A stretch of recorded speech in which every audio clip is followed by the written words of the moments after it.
회중시계. 나는 오래전부터 오래된 물건을 모으는 이상한 취미를 가졌다. 가죽이 달아 반짝이는 앤티크 의자, 낡은 라디오의 금속판, 오래된 우표처럼 시간을 품은 물건들. 그 중에서도 시계는 특히 나를 끌어당겼다. 시간이 담긴 물건은 어쩐지 사람의 기억을 끌어모으는 능력이 있는 듯했다. 그러던 어느 밤, 중고거래 어플을 흘게 돌다가 한 장의 사진에 손가락이 멈췄다. 검은 벨벳 위에 놓인 회중시계. 은빛 케이스에는 섬세한 문양이 새겨져 있었고, 정중앙에 박힌 작은 붉은 보석이 사진 속에서도 희미하게 맥동하는 듯 보였다. 부드러운 빛이 심장처럼 뛰는 건가? 나는 그 이미지를 오래 바라봤다. 가격은 터무니없이 싸서 더 마음이 기울었다. 마치 누군가 내 앞에 데려가라고 내미는 것처럼 보였다. 거래는 금방 성사됐다. 약속된 골목은 아파트들과 오래된 상점들이 섞여 있는 곳이었다.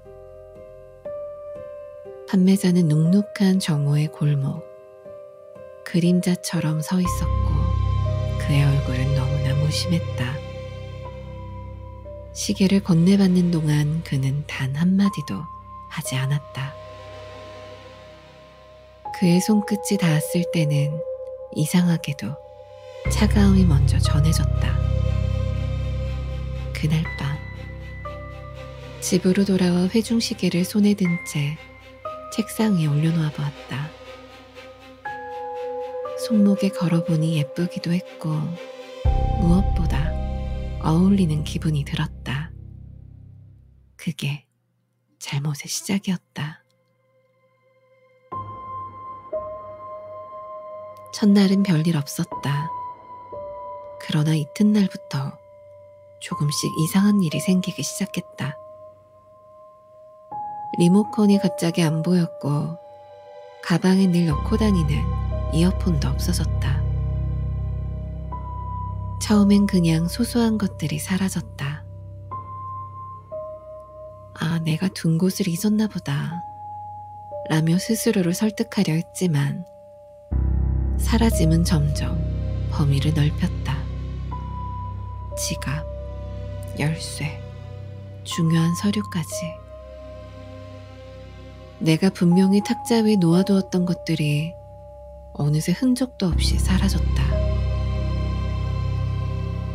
집안에 CCTV를 설치했지만 녹화 화면은 깨끗했다. 아무도 찍히지 않았던 것이다. 몸도 이상 신호를 보냈다. 자꾸만 머리가 깨질 듯이 아팠고 어지러웠으며 밤만 되면 이유 없이 헛구역질이 나오다 결국 개원액이 일쑤였다. 병원에서는 아무 문제 없다 했지만 나는 믿을 수가 없었다. 집에서는 아무 소리도 들리지 않게 되었고 내가 키우는 강아지 루키까지 이상 행동을 보이기 시작했다. 루키는 내게 작지만 의지가 되는 가족이었다. 외로울 때 내 무릎에 올라와 온기를 나눠주던 존재. 그런데 시계를 가져온 날부터 루키는 내게 오지 않았다. 밥그릇 앞에서 머뭇거리고 내 손길에 몸을 떨었고 밤이면 방 한 구석 어딘가를 응시한 채 꼼짝하지 않았다. 나는 처음엔 루키도 어디가 아픈가 우울증이라도 걸렸나 생각했다. 동물병원에 데려가 검사를 해봤지만 의사는 별다른 이상을 찾지 못했다. 내가 연락이 잘 되지 않자 친구 미나가 걱정이 되어 나를 찾아왔을 때 나는 회중시계를 손목에 끼고 있었다. 미나는 내 시기를 바라보고는 얼굴색이 돌처럼 굳어졌다. 가까이 오지 말라는 듯 손을 내미는 내 행동을 제지하며 갑자기 귀를 막고 비명을 질렀다. 왜 그러냐 가까이 다가가자 그 순간 미나는 나를 미치고 뛰쳐나갔다. 혹시 몰라 CCTV를 확인하자 미나는 집에 들어오지도 않았던 곳으로 남아 있었다. 그 후 며칠이 지난 어느 날 배달 오는 내가 문을 열자 즉시 기절했고 이웃은 나와 있었던 일이 기억이 잘 나지 않는다고 실수한 건 없는지 내게 확인 전화를 해왔다.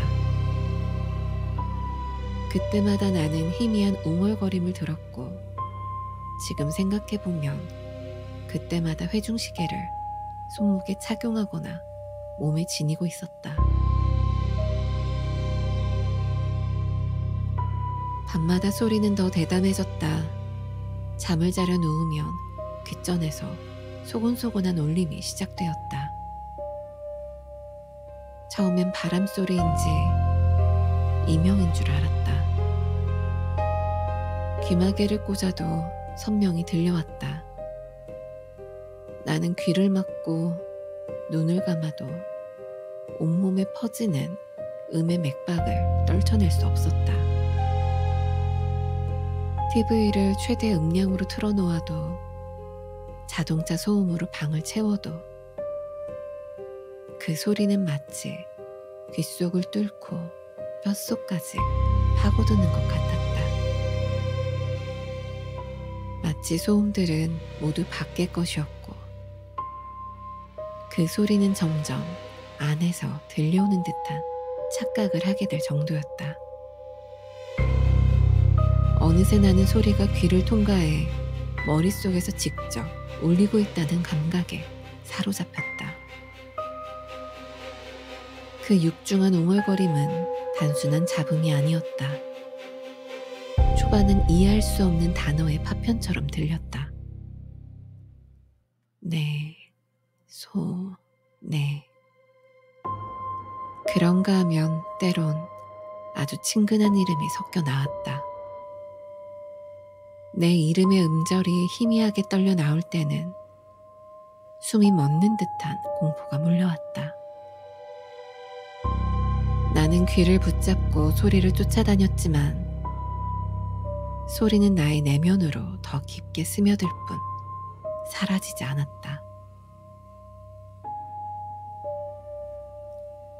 밤을 지새우면서 마음은 조금씩 갉아먹혔다. 분명 이건 이명이 아니었다. 누군가 마치 나를 집요하게 부르고 있는 것 같았다. 잠도 못 자고 이명과 두통과 구토에 시달려 죽을 듯이 힘들던 시기에 나는 우연히 한 스님을 만났다. 그는 골목을 천천히 걸어오다가 나를 붙잡고 고개를 숙였다. 조용히 기도를 하듯 읊조리고 나서 그것은 그릇이다. 네가 산 건 물건이 아니다. 그 시계 안에는 무언가가 있다. 도와주세요, 스님. 나는 지푸라기라도 잡는 심정으로 스님을 붙잡았다. 스님은 눈을 감고 한참을 생각하시는 듯 하더니 낮고 확고한 목소리로 말했다. 불로 태워라. 땅에 묻어라. 물속에 빠뜨려라. 인간의 방식으로는 소용이 없다. 그것은 소리를 먹는다. 네 생의 소리를.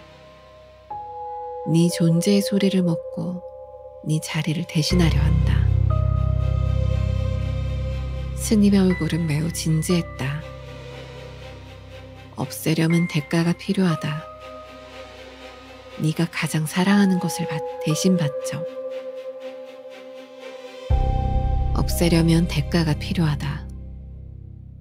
네가 가장 사랑하는 것을 대신 바쳐 그것을 봉인하거라. 그가 말한 대가의 의미를 나는 곰곰이 이해하려 했지만 머릿속에서 귓가의 소리가 크게 울고 지나가 외려 정신이 흐려졌다. 그 소리는 스님의 말에 반응하듯 더 또렷하게 마치 얘기를 듣지 말라는 듯이 더 크게 내 귓가에 흘러나왔다. 결국 나는 선택의 기로에 섰다. 팔아버려서 세금을 피할 수도 있었다. 중고 어플에 다시 물건을 올리면 단시간 안에 누군가 가져갈 가능성이 크다. 그래도 그 방법은 무책임하다고 느껴졌다. 누군가가 무심코 그것을 집어들고 나 같은 지옥을 맞이하게 만들 수 있지 않은가. 그리고 나는 스님의 말씀을 듣고 루키를 떠올렸다. 혼자서는 선택할 수 없는 짐이었다. 나는 루키의 온기를 기억했다. 그가 어깨에 머리를 기대고 있을 때의 그 무게, 코로 내 손등을 툭 건드리던 그 친근한 습관, 늦은 밤 내 곁에서 낮게 으르렁거렸던 그 소리들. 루키는 나의 일부였다. 그를 잃는다는 건 나의 일부를 끊어내는 일이었다. 하지만 이대로는 머지않아 삶을 포기할 것만 같았다. 이기심과 루키를 향한 죄책감에 내 마음은 갈기갈기 찢겼다. 스님의 말은 명확했다. 그는 방법을 구체적으로 알려주진 않았다. 대신 그는 의식의 틀을 주었다. 그 의식은 심장을 잠깐 사라지게 하여 눈속임을 성공해야 한다고 했다. 그는 의식을 수행하는 동안 모든 소리를 지워 내 심장의 존재를 일시적으로 지우는 상태를 만드는 것이 핵심이라고 했다.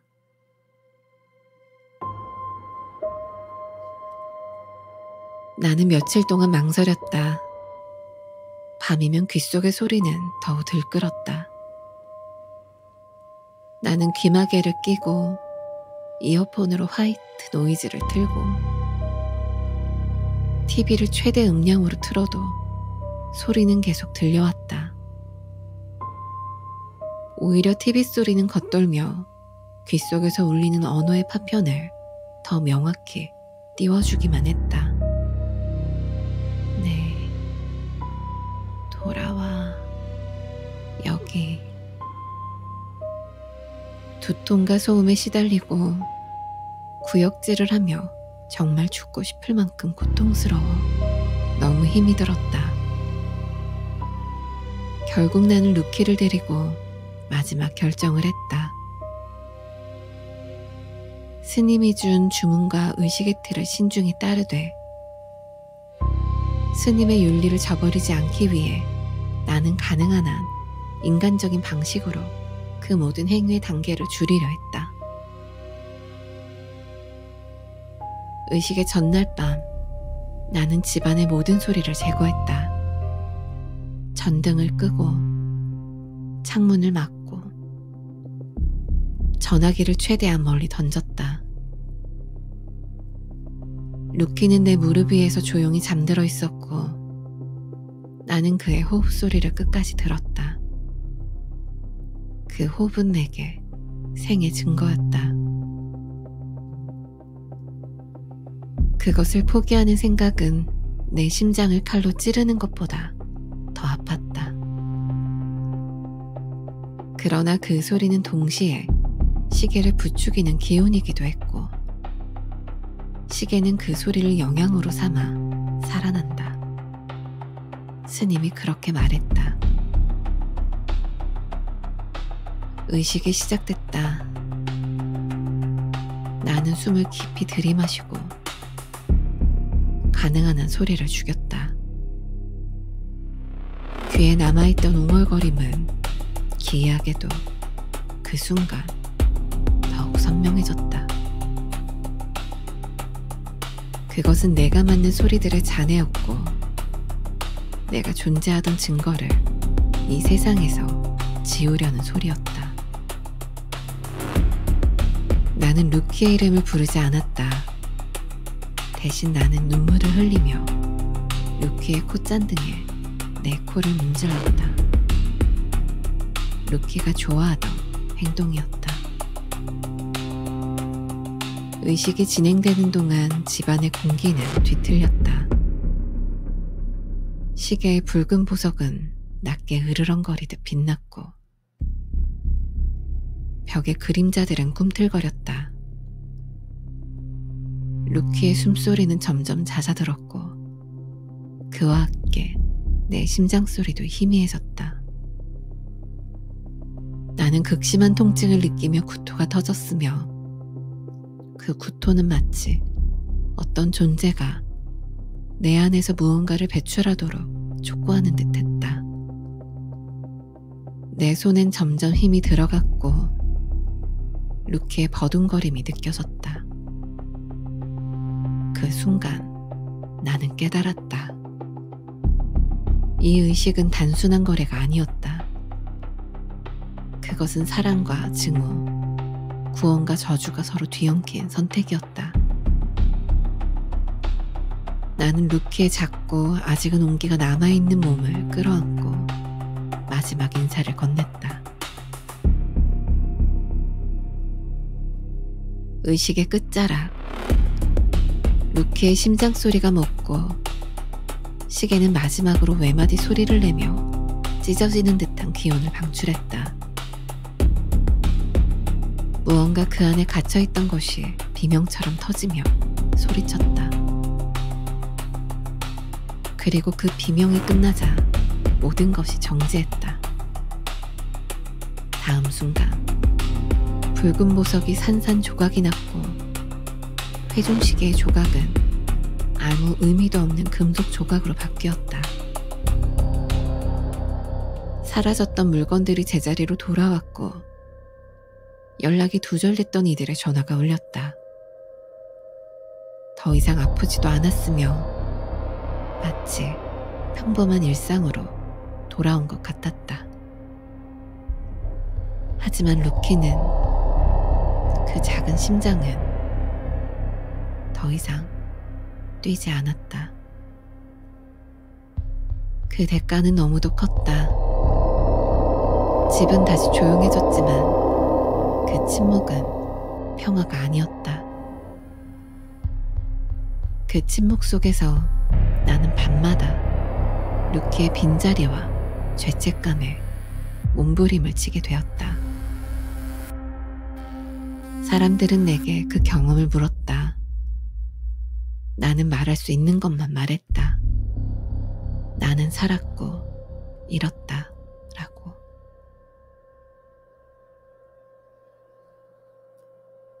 스님은 며칠 후 모습을 감췄다. 그가 준 비방의 흔적도 그가 남긴 복잡한 눈빛도 모두 사라졌다. 나는 가끔 골목을 걷다 멈춰 선다. 저녁 노을이 붉게 물든 그 어느 날 누군가의 손목에서 반짝이는 물건을 보았을 때 무심코 숨이 멎을 것 같았다. 그것이 회중시계인지 아닌지는 알 수 없었다. 다만 그 순간 나는 루키를 안고 걷던 따뜻한 기억과 내가 선택한 것의 무게를 동시에 느꼈다. 그리고 마음속 어딘가에서 귓가의 웅얼거림이 다시금 작게 일렁이는 걸 느낀다.